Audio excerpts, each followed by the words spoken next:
Shalom, this is Judah J. And I'm going to pose to you a very interesting question, something that I've always wondered about the moon. Now, of course, they say that the moon is a surface. And of course, they landed on the moon in 1969. As we look outside at the moon, this is the image that we see. We see this image right here of the moon, where you see all of these different shapes. It looks sort of like it's blue to us, right? They say that these are the valleys and the mountains and all of the different craters on the moon. Now, my question is, it kind of goes with along with the discrepancy that I have, and that's because I'm a person that reads the Bible and trusts in God, and so God says in the book of Genesis 1:16 through 18, he says that he created two great lights, the greater light to rule the day, the lesser light to rule the night.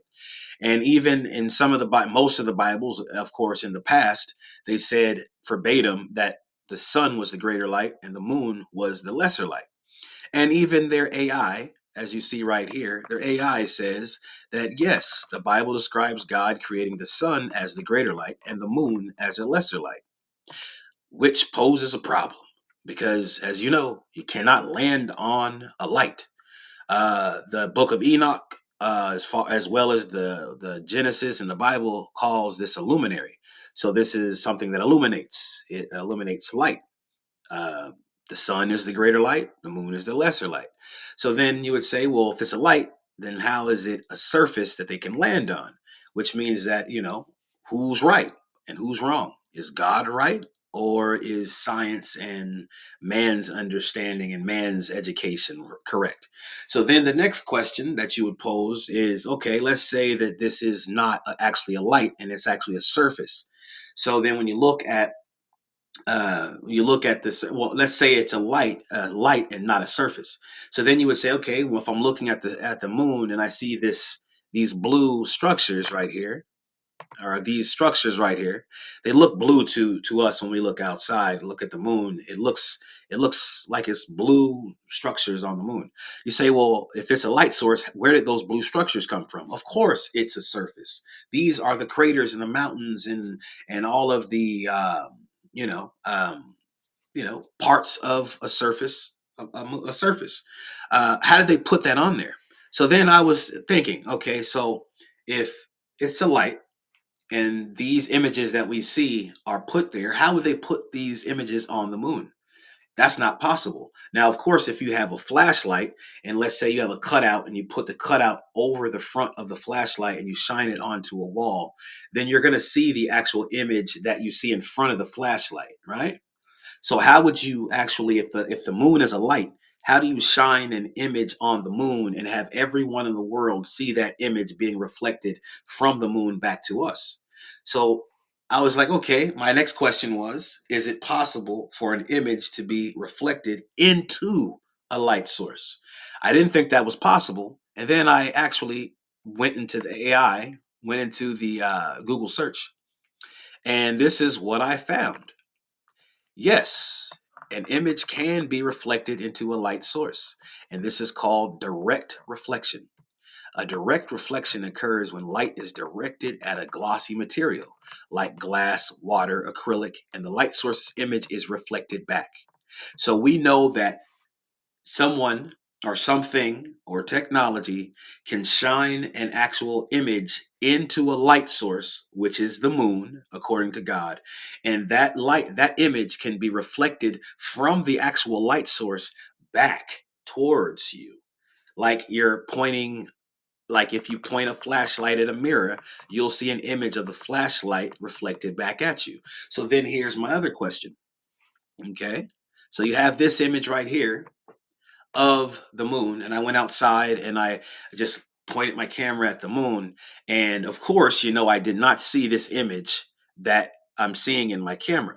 So then my mind would say, okay, well, the camera is basically, there's so much light coming from emitting from the moon that this is going to be the image that's coming back, and this is what's going to come out through the camera, right? And of course, when I looked at the moon, this is the image that I saw, of course, from the moon. When I looked outside, it was smaller, of course, but I seen all the different shapes and craters and valleys and mountains that they say that this represents, right? My question is this.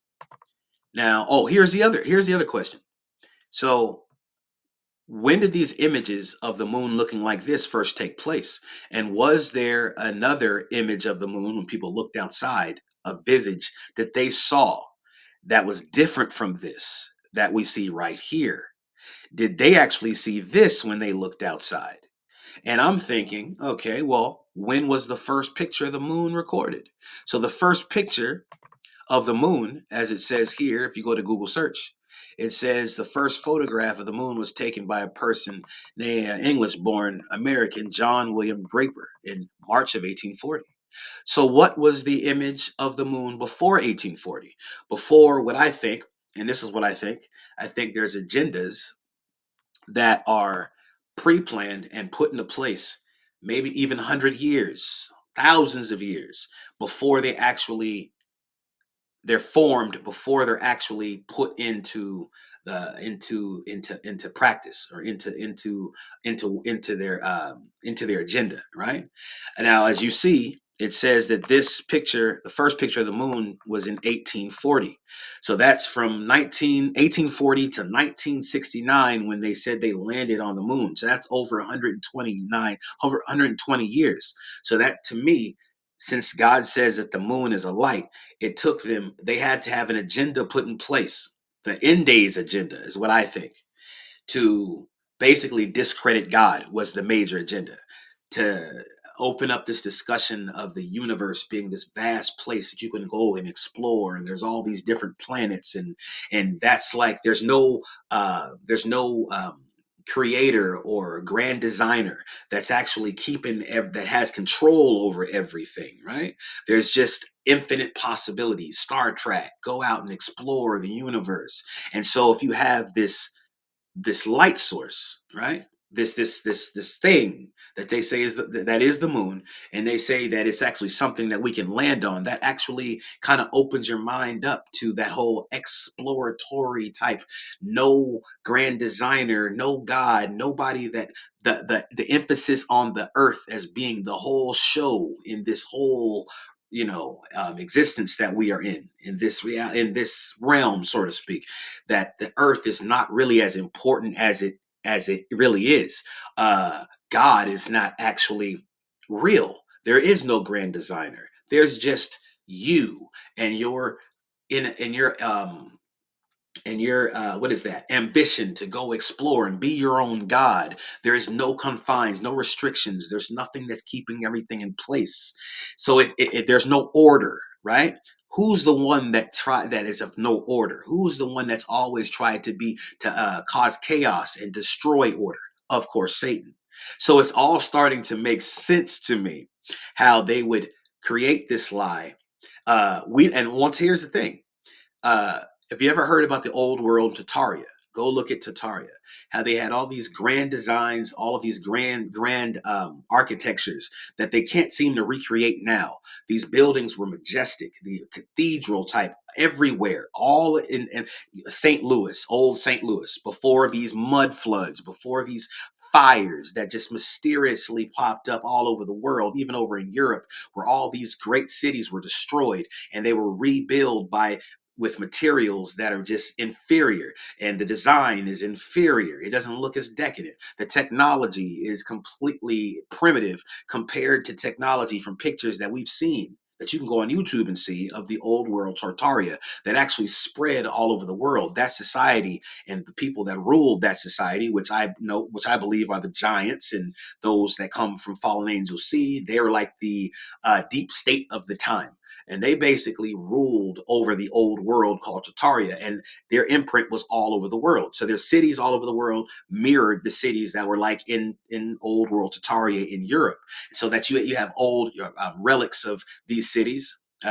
Like you can look at Paris, these grand designs. You can look at all over the world, right? In old Chicago, old even San Francisco, before it was burnt down with the fires. They said fires burned it down, and all these cities were burnt. Anyways, I think all this was an agenda to basically say, and it supports the idea of great resets that have happened all throughout time, that they would institute in the world to start a new agenda, right? So this is the last days agenda. Before everything, all these fires, when these fires were happening in the early 1900s, in the late 1800s, destroying all the cities all over the world looked a whole lot different. Technology was a whole lot grander, was more advanced. They had hover technology back then. They had these big, huge buildings with these steeple, like with these, like they had what was that? The hydro, what is that? The Hindenburg, like those air hydrogen balloons, where they would actually transport people from the tops of these buildings, and they would land on the top of the building. And they had ports, or like getting off stations, where people would just get off on the top of the building, and it was safe travel, and it was elegant, and it was like very, just a whole bunch of uh, uh, just like a airplane with just majestic stuff inside, huge lot, beautiful interiors, and all sorts of just things for their relaxation that they were privy to have in that craft. But they were hydrogen balloons, and they would go from building to building, let them off on the top of the building, and it was safer, and they were able to travel further, and it was just. But they changed everything, reset. Maybe they instituted some sort of plague. Of course, they were plagues back then, these diseases that wiped out populations, and then they started over. And so then when you started over, you start from a primitive type of form, where you say, oh, well, we're just learning how to do this again, and we're learning how to do this, and they're building with these sticks and building houses out of these, wood, and you're like, whoa, that's a primitive time in our society. Throughout time, that's primitive, right? But no, before that, I believe that there was that technology was greater, and it was a whole lot different than it is now. So this is the last days type of deception. So basically, going back to, I'm getting off topic, but going back to what you see here, the moon, I believe, looked a whole lot different to people that walked outside back in those times. They saw it looking like this. They didn't see it looking like this. They didn't see it looking like this. They saw it looking like this. The first picture of the moon was in 1840. So, how do we know how the moon looked before 1840? God says that He created two lights, two great lights. The greater light to rule the day, which was the sun, and the lesser light to rule the night, which was the moon. Which was the moon. How do you land on a light surface? And also, it says here that it is possible for an image can be reflected into a light source, and this is called direct reflection. A direct reflection occurs when light is directed at a glossy material like glass, water, or acrylic, and the light source's image is reflected back. So then here's my next question. So if that's the case, then what technology are they using to reflect an image onto the moon to where it reflects back at us, and we see these blue craters, or this blue type of shapes on the moon? Here's what I came up with. In the book of Enoch, in the heavenly tablets, it talks about how the chiefs of heaven, because of basically transgressions, right, that happened. Satan fell from earth, from heaven, the third heaven, into the second heaven, into the earth, right? Second heaven's above the earth. That's the outer space, and the sky, he says he's the prince of the power of the air. He fell along with a third of the holy angels that fell with him, and that caused pretty much a ripple effect all throughout creation. It says in the heavenly tablets in the book of Enoch, go check it out. He says that everything is out of course. He says the chiefs of heaven that guide the stars, and the stars, they move, or they operate in a certain order. So all of that's out of place. What I'm thinking is this, that the moon looks like this still, but because these stars, which are these chiefs, the chiefs of heaven, direct how the stars move, or how the stars operate in a certain order. It says that God created the two lights, the greater light, the moon and the sun, and the lesser light. Now, my theory is this: because these lights have stayed in their order, the sun and the moon, they do exactly. They rise. They go through portals. It talks about in the luminaries, the books of the luminaries, right? Constellations, the luminaries in the book of Enoch. The sun and the moon, they're in order. They do exactly what they're supposed to do. They rise when they're supposed to rise. They set when they're supposed to set, right?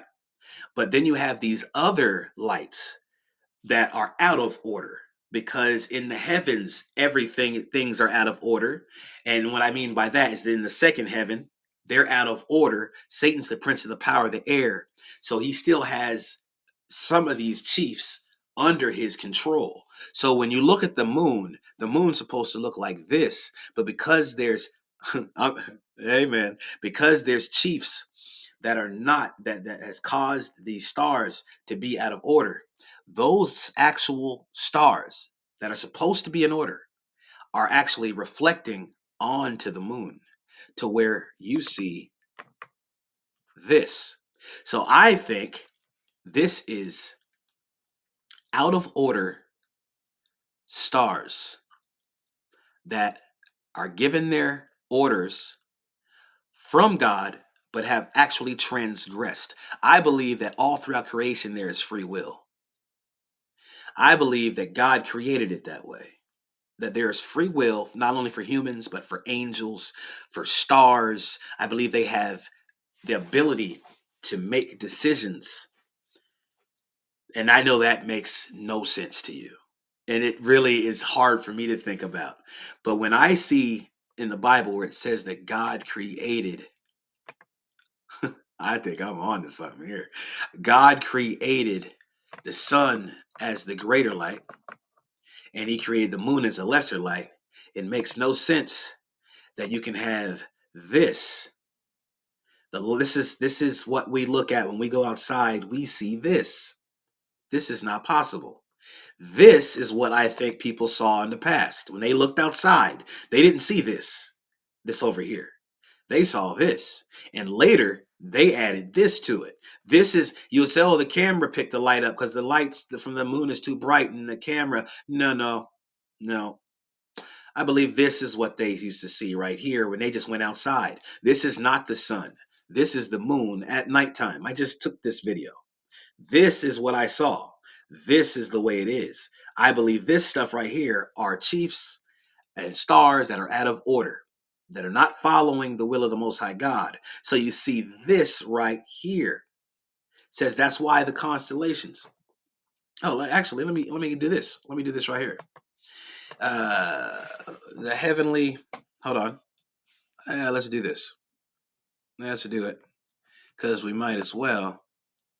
And we know a direct reflection occurs when light is directed at a glossy material like glass, water, or acrylic, and the light source's image is reflected back.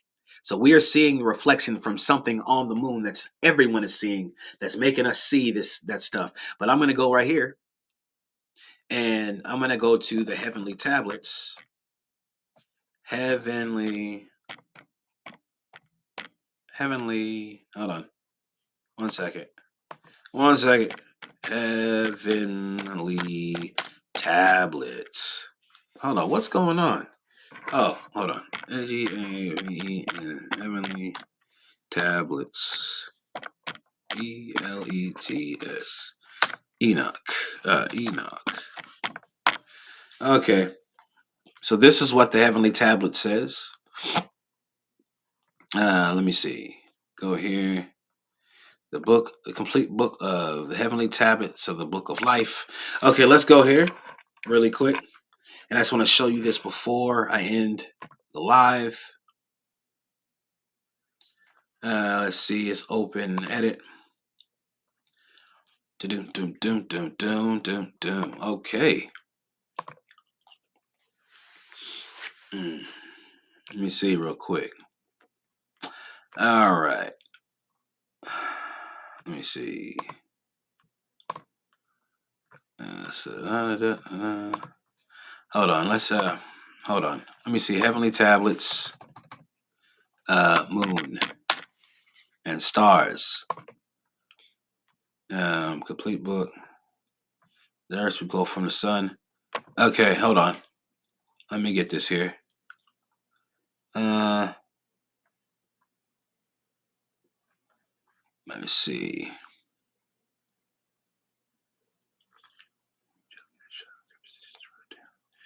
One second.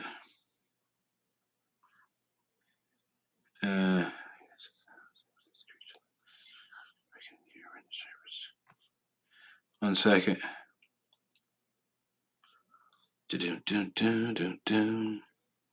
Here we go. This is in the book of the tablets. Here we go. Let's read chapter 80. This is the book of Enoch, the book of the heavenly luminaries. And this is gonna go along my train of thought that the stars are out of order, shining as part of this grand deception from Satan, shining on the moon to fulfill this whole idea that the moon is a surface, not a light, to contradict God's word in Genesis 1:16 that says he created two lights, a greater light and a lesser light. The sun is the greater light, the moon is the lesser light. And if it's a light, then how do you have this image on a light? And a lot of time, we probably don't believe that you can actually shine an image on a light and have that image on the light reflect back to us to where we can see it. I believe that that was all as part of the grand design. Those that are in the higher ups, you call it deep state, that are guided actually by the fallen angels, that are actually their lords and over them and in true control of the world, they have made it because the first pictures of the moon were in 1840. Now, before that, I believe that people saw this when they saw the moon. They did not see they did not see the other image that I just showed you of the moon that you see outside.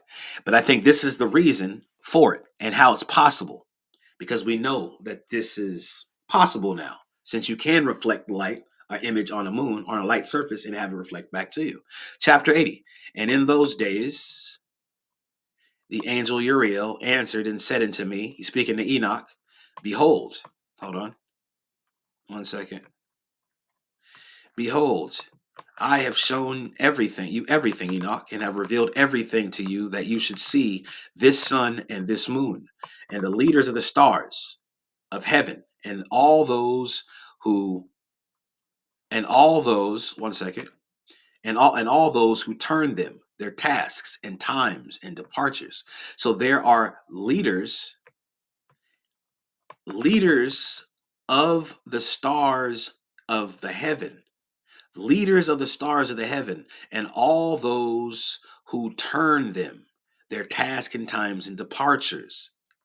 And in the days of the sinners, the years shall be shortened, and their seed shall be tardy on their lands and fields. Looks like today, with the famines and the flood, famines and all of the how the sun is heating up, right? And the days are being shortened. It seems like a day is shorter than it used to be. And they actually said that in 2020, there were days which were I forgot the time frame, but it was a lot shorter than it ever was. And there's been many days, even after 2020, that it's recorded that the days are actually shorter. And they can justify that with science. And all things on earth shall alter. All things on earth shall alter and shall not appear in their time. And the rain shall be kept back, and the heavens shall withhold it. And in those times the fruits of the earth shall be backward, and shall not grow, famine. And the fruits of the trees shall be withheld in their time. And the moon shall alter her order, and not appear at her time. So you have astronomers that have, of course, talked about these blood moons that are occurring out of position. It's like they're one blood moon after the next. Blood moon. That's out of order, right? Now, what's the justification for these luminaries being out of order? It says right here, check this out. Check it out. It says in verse 5, and in those days the sun shall be seen, and he shall journey in the evening on the extremity of the great chariot in the west. and shall shine more brightly than accords with the order of light. So the sun, it's talking about in the book of Enoch, right? Thousands of years ago, that it shall shine more brightly. So that then they talk about their global warming. They talk about how the sun is heating up and they have to use their chemtrails from their planes. They think that we don't know. Use their chemtrails to destroy the water, destroy the food, destroy the air. But it's also trying to block and shield this, block them from the sun, right? Because there are people on this earth that do not their visage, their bodies do not agree with the sun because they don't have certain things that protect them from the sun. I'm not going into that. Check this out. So, number 6, and many chiefs of the stars shall transgress the order prescribed. Who prescribed the order? Of course, the Most High God. The Most High Yah, the power of Abraham, Isaac, and Jacob, has prescribed the order that the chiefs of the stars should follow. But check this out. Remember, I told you, I believe that everything that I believe that the man, of course, woman, man, humankind, and also the angels, and also the stars have free will. Heard it here first. I believe that the stars have free will and justify it right here. The chiefs of the stars shall transgress their order, right? So, and hold on, and these shall alter their orbits and tasks. So here's my once again, I believe that the moon and the structures that we see on the moon, all right? One second here. The structures that we see on the moon, such as this, are actually the stars, the chiefs of the stars that have transgressed the order. They're in transgression. They are not following the order that was prescribed to them. So this is them on the moon. That's actually a light source. And we have now learned that it is possible for light to for a light source's image to be reflected back. So the moon, so these stars are lights, right? Says that Satan comes as a form of light, right? So he's they can be light, right? Not just in their person in their nature and come as somebody that's nice and full of light. I'm talking about light source. So they can actually shine their light on another light source and have it be reflected back. So this image of the moon right here that we see and have always known to be the image of the moon right here. That's not correct. These are chiefs of stars of heaven that are out of order. And the true moon looks like this. And this is the moon, I believe, people before the time of 1840. This is the moon they saw when they went outside and looked. It looked like the sun. It was just a lesser type sun, a lesser light. God creating the sun as the greater light and the moon as the lesser light. Please like, share, and subscribe. I'm going to go more in depth with this. I think it's time for this to be brought out. Anyways, you probably have already known, but if you haven't, maybe this is something you should look at and start to think about because it basically is taking this lie being profligated is trying to make it seem as though there is no grand designer. You can go out into the universe like Star Trek and you can go explore and go to different galaxies and different planets when there is a grand designer and the earth's the whole show. And we and our souls and who we are is so important in the grand scheme of everything, more important than anything else out there. The earth and those in the earth and the grand designer. So they want to take away your understanding and knowledge of the grand of and reverence for the grand designer, which is the Most High God, the power of Abraham, Isaac, and Jacob. They want you to think that you can be your own God. That's what they're trying to create, is this mindset of do anything, you can do anything, you can be your own God, you can go explore and Star Trek and look at that and look at this, and that's a planet out there, and look at the earth. It goes around the planets trying to bring more credence and more you know reverence for the stars. And people look up, it says that the Gentiles shall look up into the heavens, they shall worship the stars. So it's like everything in our environment, everything in our understanding based off of the fall of these people that control the world now. It says when the wicked rule, the people mourn. They're giving us nothing, flooding us with a whole bunch of lies to try to take us away from the knowledge of who God is and of his majesty and his grandness and his trying to replace it with a fake reality. And that's what they've done. And what better way to do it by having us stare up every day at the sky and see this image that is completely false, that is so it's so powerful of a deception because we've always known the moon to look a certain way. You would not think that the deception could spread so far as to the moon, but it has. It has. The moon, my friend, I believe looks like that. Anyways, like, share, subscribe. If you are new to the channel, please, please, please, please like, share, subscribe. Like, share, subscribe. Go to Cash App, donate to the channel. You can go to $ Judah J Talks 144. You can also become a member of my Patreon, which is, one second here, patreon.com/Judah J12. You can go here, right here, under the drop screen of my video. You will see all the information that shows you. One second here. All the information that shows you, let me see, shows you how to subscribe to the channel. You become a patron. You can actually go on my GoFundMe page for the help with the car situation, with the engine. You can find all that stuff under the drop section of the video. So anyways, guys, until next time, it's getting kind of late. Until next time, guys, shalom and shalom.